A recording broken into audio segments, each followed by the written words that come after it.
जम्मू कश्मीर केंद्र शासित प्रदेश या यूनियन टेरिटरी के अंदर इस वक्त बहुत सारी कैटेगरीज़ हैं और जब पहाड़ियों गुजरों का मामला उठा उन्हें रिजर्वेशन या फिर जो शेड्यूल ट्राइब का दर्जा देने की बात थी, तो इन सब के बीच में एक और मामला था कि बहुत सारे एरियाज़ सरकार ने नेग्लेक्ट किए हैं जो आरबीए में होने चाहिए, जो वो कैटेगरी है जिसमें रेजिडेंट्स ऑफ बैकवर्ड क्लासेस या बैकवर्ड एरियाज़ आते हैं। क्लासेस का हम अलग अलग तरीके से इंटरप्रिटेशन करते हैं, लेकिन ये वो एरिया होता है जो पसमानदा तबका जिसे हम कहते हैं या पिछड़ा हुआ इलाका जहाँ पर बुनियादी सहूलियात का फुकदान होता है या कम होती हैं।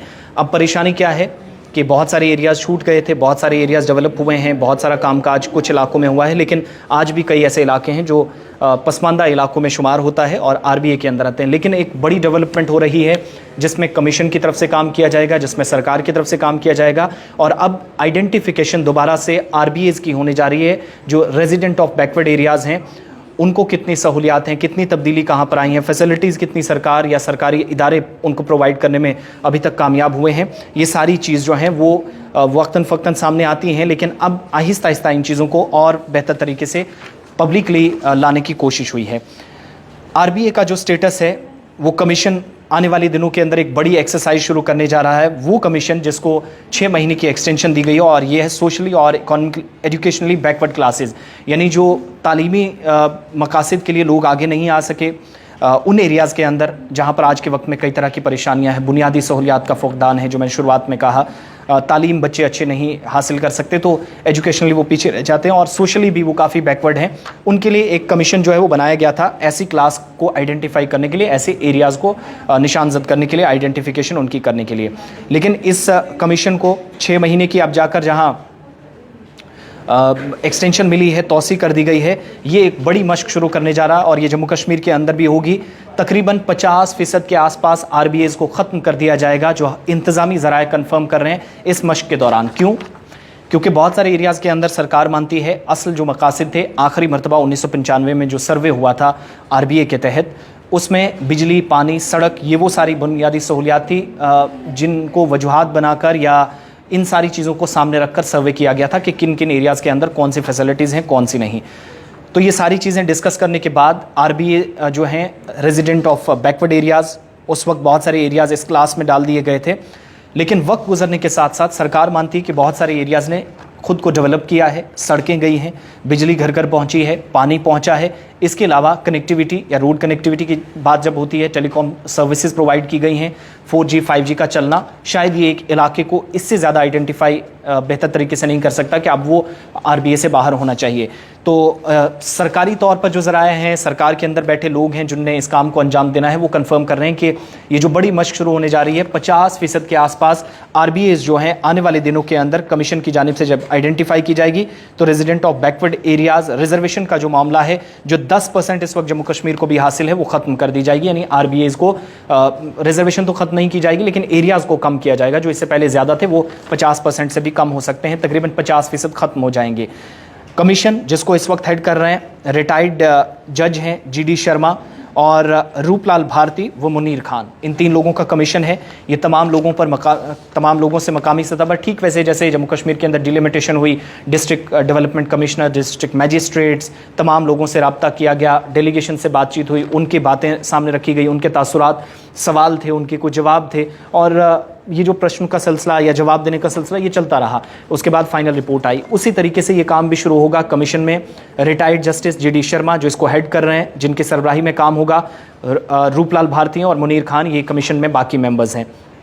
रिजर्वेशन जो पहाड़ी एथनिक ट्राइब यानी पहाड़ी कबीले के लिए, पडारी ग्रुप के लिए, कोलीज़ के लिए, गड्ढा ब्राह्मण्स के लिए, वाल्मीकिज़ के लिए कमीशन की तरफ से जब वो एक्सरसाइज शुरू की गई थी, वो इसी कमीशन ने एक बड़ा रोल प्ले करके सरकार तक बातें पहुँचाई। तो उसके बाद ये एक बड़ी आरबीए को लेकर, आरबीए किन इलाकों को अब दी जा सकती है, किन को नहीं, इसके लिए मशक शुरू करी जानी है। और 10% के आसपास जो इस वक्त यूनियन टेरिटरी के पास है, उसमें बहुत सारे एरियाज़ को कम होते हुए लिस्ट से बाहर जाते हुए डिलिस्ट होते हुए देखेंगे।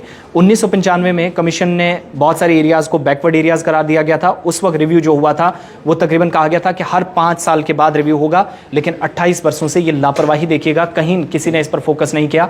माजी की सरकारें, मौजूदा सिस्टम भी इस पर कोई ज़्यादा फोकस नहीं कर सका है। हर 5 साल के बाद 1995 में वादा किया गया कि आरबीए कौन इसमें डिजर्व करता है, इस कैटेगरी का किसको फ़ायदा होना चाहिए, किसको नहीं, 5 साल बाद मुशाहिदा होगा। लेकिन 5 तो क्या, 1995 के बाद 2023 तक हुई नहीं, अब जाने कब होगी, लेकिन शुरुआत की जा रही है, रफ्ता रफ्ता इसकी तैयारी हो रही है। और किसी भी वक्त ये तैयारी के साथ जब प्रोग्राम किया जाएगा तो बहुत सारे एरियाज़ को लिस्ट से निकाल दिया जाएगा, आरबीए से निकाल दिया जाएगा। आरबीए उन एरियाज़ की ख़त्म कर दी जाएगी जहां पर डेवलपमेंट बहुत हद तक हुई है, बहुत सारे मॉडल विलेजेस बने इस सारे पीरियड के दौरान, वो भी देखना है।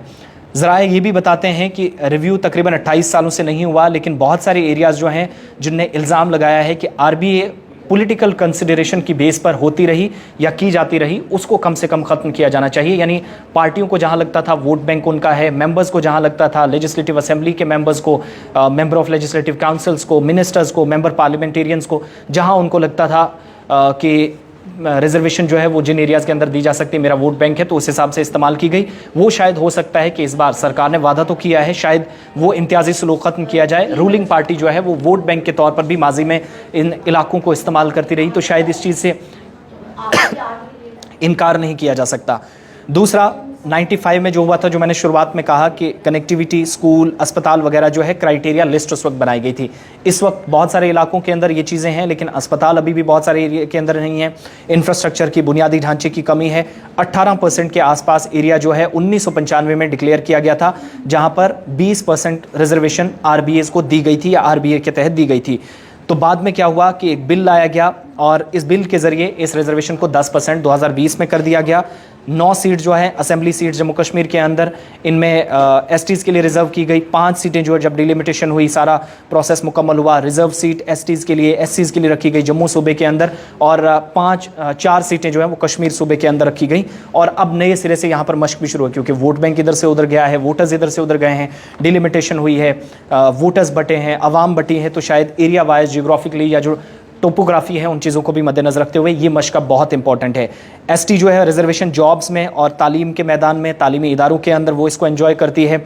पॉलिटिकल रिजर्वेशन जो है जम्मू कश्मीर के अंदर वो काफ़ी वक्त से उन्हें नहीं मिली, लेकिन लोकसभा के अंदर या असेंबली जम्मू कश्मीर के अंदर उसमें उनकी जो मांग है, शायद ये आरबीज़ की जब मशक पूरी होगी और आइंदा आने वाले दिनों में काम होगा, वो बहुत हद तक एब्रिगेशन जब आर्टिकल 370 की हुई तो उसके बाद जो वादे किए जाते रहे, 5 अगस्त 2019 के बाद बिलखुसूस रीऑर्गेनाइजेशन एक्ट या जम्मू कश्मीर जो तंजीम नौ कानून है या बिल है उसके मुताबिक काम हो रहा था, पॉलिटिकल रिजर्वेशन जो है एसटीज़ को भी जम्मू कश्मीर के अंदर दी गई। लेकिन अब मशक कुछ दिनों के बाद शुरू होगी। कमीशन, जैसे कि मैंने कहा, एक रिटायर्ड जज उसको लीड करेंगे, रूपलाल भारती भी इसमें होंगे, मुनीर खान साहब इसमें होंगे, और ये वही जी डी शर्मा साहब हैं जिन्होंने अपनी रिपोर्ट पहाड़ियों को लेकर, कोलीज़ को लेकर, गड्ढा ब्राह्मण को लेकर, एसटीज़ को लेकर दी थी कि किन लोगों को रिजर्वेशन मिलनी चाहिए, किन को नहीं। उन्हीं की सरबराही में ग्रुप काम करेगा, कमीशन काम करेगा, और मशक तैयार करने के बाद, मशक कंप्लीट होने के बाद रिपोर्ट तैयार की जाएगी।